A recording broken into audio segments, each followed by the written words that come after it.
வணக்கம். இன்றைக்கு நம்முடைய சிறப்பு நேர்காணலுக்கு தமிழ்நாடு கல்வி இயக்கத்துடைய கள ஒருங்கிணைப்பாளர் நல்லசாமி அவர்களை சந்திக்க இங்கே வந்திருக்கிறோம்.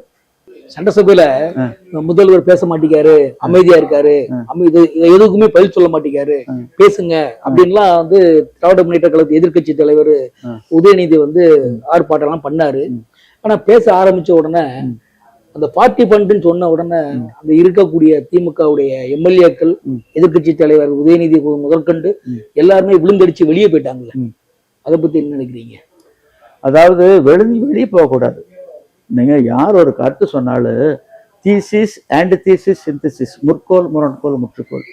அதாவது அவர் ஒன்று எடுத்து வச்சாருன்னா எதிர்வாதம் பண்ணணும்.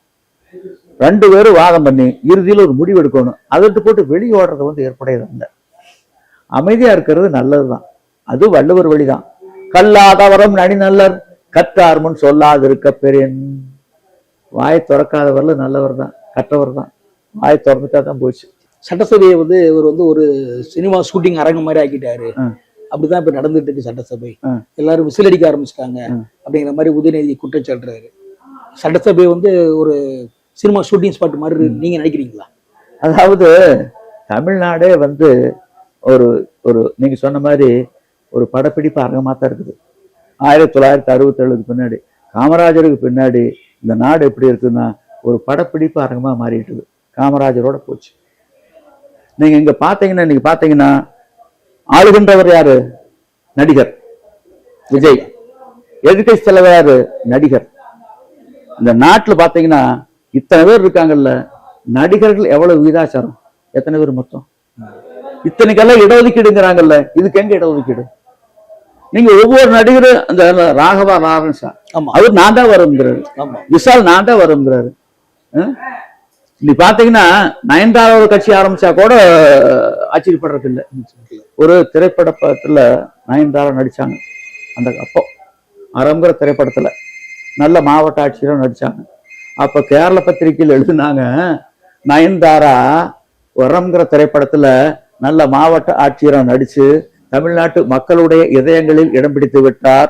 இதை தொடர்ந்து ஒரு திரைப்படத்தில் ஒரு நல்ல அரசியல்வாதியாக நடித்து அதை அடுத்து ஒரு கட்சி ஆரம்பித்து தேர்தலை சந்தித்தால் வெற்றி பெறுவதும் முதலமைச்சராவதும் உறுதி.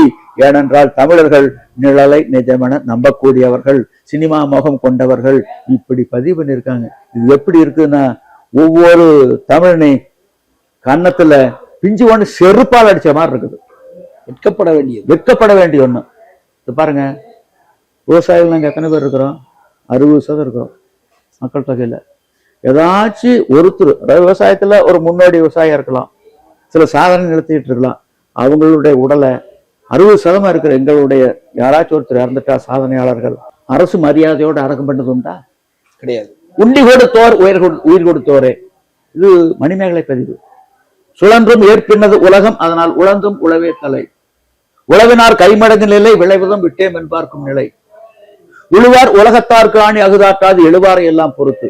உலகமாகிய தேருக்கு உழவர்கள் அச்சாணி போன்றவர்கள். ஏனென்றால் அந்த உழவு தொழிலினுடைய கடுமையை, கொடுமையை, வேதனையை தாக்கு பிடிக்க முடியாமல் பிற தொழில்களுக்கு சென்றவர்களுக்கும் உணவு கொடுத்து காப்பாற்றுவதால் உலகமாகிய தேருக்கு உழவர்கள் அச்சாணி போன்றவர்கள். அப்படிப்பட்டவங்களுக்கு மரியாதை உண்டா? இல்லை. அரசு மரியாதை. போன மாசம் பாரதி ராஜா, பாக்கியராஜ் 2 பேருக்கு அரசு மரியாதை. இறந்த உடனே ஓடுறாரு முதலமைச்சர், பின்னாடி எதிர்கட்சி தலைவர் ஓடுறாரு, இதர கட்சிகள் தலைவர்கள் ஓடுறாங்க. அங்கேயே முகாமிட்டுறாங்க 2 நாள் பூரா எல்லாம் வர்றாங்க.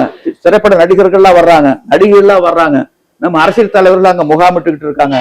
இங்க பணியை மறந்துட்டாங்க, அரசு பணியவே மறந்துட்டாங்க, போய் முகாமிட்டு வந்திருக்காங்க.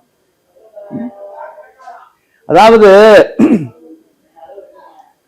ஒரு திரைப்பட நடிகர் கோயிலுக்கு போனா தலைப்பு செய்தின்னு சொல்றாங்க. இந்த கோயிலுக்கு போறது ஏதாச்சும் தலைப்பு செய்தி போனாரு. திருச்செந்தூருக்கு போனாங்க, அங்க வழிபட்டாங்க, ரசிகர்களோட போட்டோ எடுத்துக்கிட்டாங்க, செல்ஃபி எடுத்துக்கிட்டாங்க. இதை பெருமையா தலைப்பு செய்தி. தலைப்பு செய்தி அப்படின்னா தமிழ்நாட்டுக்கு தலையே இல்லைன்னு அர்த்தம். கொடுமை. அந்த நடிகருடைய அண்ணன் போனா அது செய்தி. என்ன கொடுமை இது? இது நாடாது. அமெரிக்காவில் ரொனால்டு ரேகனோட சினிமா மோகம் முடிஞ்சது. ஆந்திராவில் என்டிஆருக்கு பின்னாடி முதலமைச்சராக முடியல, கேரளாவில் நுழைய முடியல. தமிழ்நாட்டிலே மட்டும் இப்படி நடிகர்கள் ஆதிக்கம் செலுத்திட்டு இருக்காங்களே. 67 இருந்து இப்ப மத்த மாநிலங்கள் ஏதாச்சும் ஒரு மாநிலங்கள் வட மாநிலங்கள்ல நடிகர்கள் ஆதிக்கம் செலுத்துறாங்களா? இதுக்கு காரணம் என்ன நினைக்கிறீங்க? இதுக்கு என்ன காரணம்? அதாவது அதுதான் கேரளாக்காரரே சொன்னாங்களே, தமிழர்கள் சினிமா மோகம் கொண்டவர்கள், நிழலை நிஜமான நம்பக்கூடியவர்கள், நம்ம ஒரு காலத்துல உலகத்தை ஆண்டவங்க, இப்படி ஆயிட்டு பாருங்க, எப்படி இருந்த நான் இப்படி ஆயிட்டு. அதுதான் நிலைமை, அதுதான் நிலைமை அதுதான். அதாவது அதில் வெற்றி தலைகுனியணும். நீங்க விஜய் வரட்டு, நான் வேண்டான்னு சொல்ல, திரைப்பட நடிகர் வரக்கூடாதுன்னு சொல்ல முடியாது, வரட்டு, தகுதி இருந்தா வரட்டு. அதாவது ஒண்ணு சொல்றேன் கேளுங்க. 1959 அப்ப காமராஜர் முதலமைச்சர், சி சுப்பிரமணியம் அவருடைய அமைச்சரவையில கல்வி நிதி அமைச்சர். அப்ப அகில இந்திய காங்கிரஸ் கமிட்டி தலைவர் தேர்தல் நடக்குது நாக்பூர்ல. அப்ப யூன் தேபர்னு ஒருத்தர் தலைவரா இருக்காரு, அவரு வயசானவர், பெரியவர். அடுத்த ஒரு தலைவர் தேர்ந்தெடுக்கணும். நேரு எல்லாம் வர்றாங்க, இந்திய அளவில் வர்றாங்க. அந்த இடத்துல நேரு சொல்றாரு, இது வரலும் காங்கிரஸ் கட்சிக்கு வயதானவங்க தலைவரா இருந்தாங்க, ஒரு இளைஞரை தலைவரா போட்டா துடிப்போட கட்சி இருக்கும், சி சுப்பிரமணியத்துக்கு இளமை இருக்குது, ஆக அவரை இந்த அகில இந்திய காங்கிரஸ் கமிட்டி தலைவரா நியமனம் பண்ணா கட்சி செயல்பாடு சிறப்பா இருக்கும் அப்படின்னு அவர் சொல்றாரு.